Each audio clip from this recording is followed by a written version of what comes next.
Bismillahirrahmanirrahim. Assalamualaikum warahmatullahi wabarakatuh. Alhamdulillahirabbil alamin. Assalatu wassalamu ala asyrafil anbiya'i wal mursalin wa ala alihi wa ashabihi wa zurriyyatihi ila yaumil akhir, amma ba'du. Puji syukur kita panjatkan kepada Allah Subhanahu wa taala. Berkat rahmat dan hidayahnya kita masih bisa merasakan manisnya iman hingga pada saat ini. Alhamdulillah. Kemudian salawat dan salam juga selalu tercurahkan kepada baginda Nabi besar Muhammad SAW beserta para sahabatnya dan umatnya dan juga keluarganya hingga akhir zaman. Amin amin ya rabbal alamin. Kaum muslimin wal muslimat rahimakumullah, izinkan saya untuk menyampaikan sedikit materi tentang Al-Quran. Ada beberapa poin yang akan kita bahas kali ini, yaitu yang pertama, asal muasal kata atau asal muasal nama dari Al-Quran itu sendiri. Yang kedua adalah kenapa menjadi mukjizat Nabi Muhammad SAW yang paling bertahan lama dan juga yang menjadikan dasar kuat untuk berdakwah. Kemudian yang ketiga adalah struktur dari kata-kata Al-Quran itu sendiri. Baik, yang pertama kita akan membahas tentang asal muasal dari nama Al-Quran itu sendiri. Asal muasal Al-Quran itu namanya berasal dari kata qara'a yaqra'u Qur'anan, yaitu qara'a yang berarti fi'il madi atau yang sudah lampau. Yaqra'u adalah fi'il mudhari yang dimana itu akan dikerjakan atau sedang dikerjakan, dan Qur'anan merupakan isim, yaitu kata benda. Pun sebagian yang berpendapat bahwasanya Al-Quran merupakan sebuah bacaan untuk menentang kemungkaran dan mengajak kepada seluruh manusia untuk berbuat kebaikan.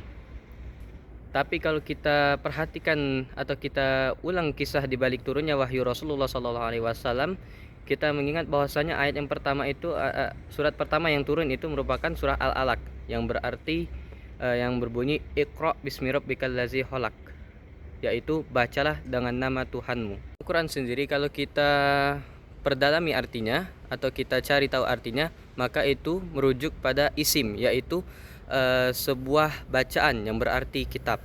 Namun di sini yang menariknya, Al-Quran bukan hanya semerta-merta bacaan, tetapi itu adalah sebuah kalimat perintah. Kenapa bisa dikatakan kalimat perintah?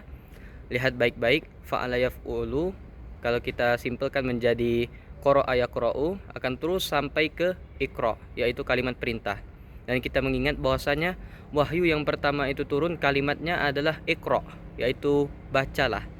Jadi jadi ayat ini atau Al-Quran ini menjadi perintah bagi seluruh kaum muslimin untuk membaca Al-Quran itu sendiri. Allah Subhanahu wa taala menurunkan ayat pertama itu Iqra, itu adalah untuk membuat seluruh kaum muslimin itu membaca Al-Quran atau kalam yang telah Allah turunkan kepada Nabi Muhammad SAW melalui malaikat Jibril alaihissalam. Dua, kenapa bisa menjadi mukjizat Rasulullah yang paling kuat? Karena di antara banyaknya mukjizat Rasulullah seperti membelah bulan, kemudian pada perang Khandaq Rasulullah melihat 3 cahaya, yaitu 3 kota akan ditaklukkan. Namun kenapa Al-Quran menjadi mukjizat Rasulullah yang paling bertahan lama dan yang kuat untuk dijadikan dalil untuk memerangi kemungkaran?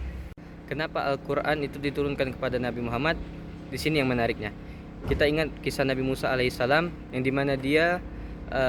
dimana beliau diberikan mukjizat oleh Allah Subhanahu wa taala berupa tongkat yang bisa berubah menjadi ular.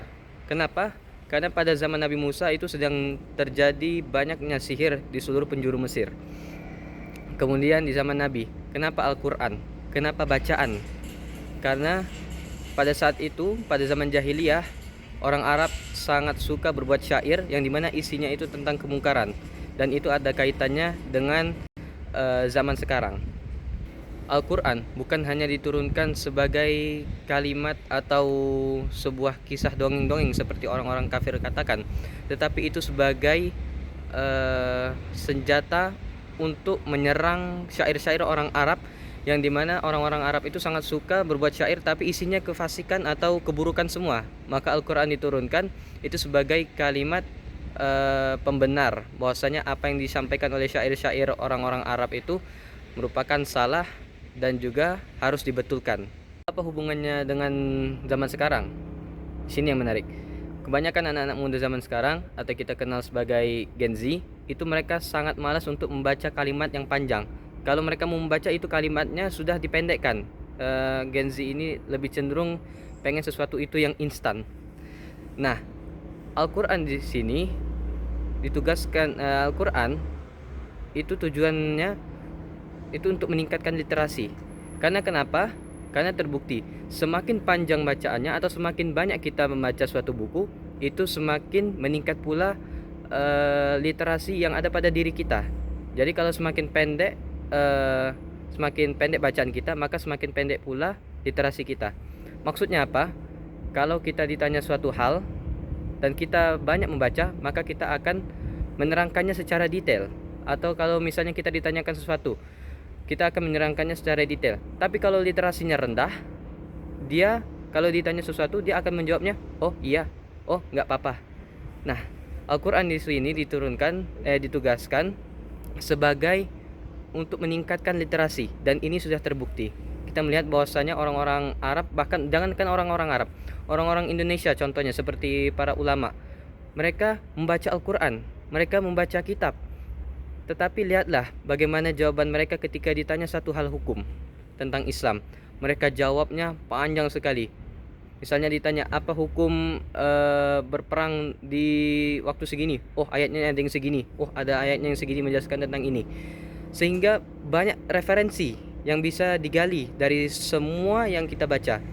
Jadi Al-Quran itu, jadi tujuan dari Al-Quran itu juga itu untuk meningkatkan literasi umat manusia. Dan yang terakhir yaitu struktur dari Al-Quran. Kalau kita perhatikan itu kalimat Al-Quran, mungkin kita hanya paham, oh ini fiil, oh ini isim, oh ini huruf jar, oh ini huruf qasam atau kalimat sumpah. Namun tidak seperti itu. Tapi kalau kita gali lebih dalam ilmu itu kita kelihatan bahwasanya apa yang kita baca itu berbeda dari yang sudah diartikan atau yang sudah ditafsirkan. Contohnya, pada zaman Umar bin Khattab, Ibnu Abbas dipanggil untuk menerjemahkan suatu ayat. Para sahabat masih meragukan Ibnu Abbas karena waktu itu usianya masih kecil. Kemudian Umar pun berkata kepada para sahabat, apa pendapat kalian tentang surah Al-Fat? Kemudian para sahabat pun jawab, itu adalah suatu surat yang dimana menjelaskan tentang kemenangan kaum muslimin yang telah dekat. Lalu Ibnu Abbas pun berkata, sesungguhnya itu adalah surat yang menandakan bahwasanya tugas Rasulullah SAW itu sudah selesai. Maksudnya apa? Mungkin yang kita baca itu artinya pendek, tapi kalau kita gali lebih dalam atau kita tafsirkan itu ayat, itu mempunyai makna yang lebih dalam. Satu lagi, Al-Quran itu tidak bisa diubah katanya, bahkan satu huruf pun. Karena kalau kita ubah satu huruf dalam satu ayat atau dalam satu surat, itu akan mengubah seluruh konteks atau seluruh arti yang ada dalam satu ayat tersebut. Jangankan satu ayat, satu surat pun sudah berubah artinya. Contohnya, kita ambil surah Al-Fatihah ayat kedua, Ar-Rahmanir Rahim. Nah, kalau kita ganti kalimat Ar-Rahim ini menjadi Ar-Rajim, yaitu contohnya kita salah kasih huruf, mau ngasih huruf H ternyata kasih huruf Jim, itu akan menjadi kalimat Ar-Rajim yang artinya yang terkutuk. Jadi kalau kita bacanya Ar-Rahmanir Rahim, na'udzubillah min zalik, itu sudah mengubah seluruh arti surah Al-Fatihah. Jangankan Al-Fatihah, seluruh makna dari Al-Quran itu sudah beda kalau sudah satu huruf pun itu ada kesalahan. Makanya kita dengar sekarang ini banyak orang-orang yang ingin menandingi Al-Quran, banyak yang ingin menciptakan surah seperti Al-Quran, banyak yang ingin menciptakan kitab yang seperti Al-Quran menggunakan syair-syair. Padahal Allah sudah jelas berkata bahwasanya Al-Quran ini tidak bisa ditandingi. Apa dalil yang kuat Al-Quran tidak bisa ditandingi? Contohnya Al-Baqarah ayat 23, yang dimana Allah Subhanahu Wa Taala menantang seluruh makhluk ciptaannya untuk membuat satu ayat yang semisal dengan Al-Quran. Allah itu dalam satu ayat itu nggak nantang manusia loh, tapi dia mengajak seluruh ciptaannya itu. Kata Allah, wahai umat manusia, coba kalian juga satukan bangsa-bangsa jin dan bangsa-bangsa hewan atau seluruh makhluk yang ada di alam semesta ini, kalian bersatu, coba buat yang semisal seperti Al-Quran ini, maka niscaya kalian tidak bisa menandinginya. Inilah bahwasanya bukti kuat bahwasanya Al-Quran itu merupakan wahyu Allah Subhanahu Wa Taala yang dimana dia tidak bisa diubah. Karena kalau sudah berubah saja, ia akan berubah artinya. Dan sampai kapanpun Al-Quran ini tidak bisa diubah. kalimatnya atau wahyunya, bahkan ditambah sekalipun. Sampai hari kiamat Al-Quran tetap seperti itu kalimatnya. Mungkin itu saja yang bisa saya sampaikan. Kurang lebih saya mohon maaf. Pada Allah saya mohon ampun. Usikum binafsi bitaqwallah. Billahi taufik wal hidayah. Wassalamualaikum warahmatullahi wabarakatuh.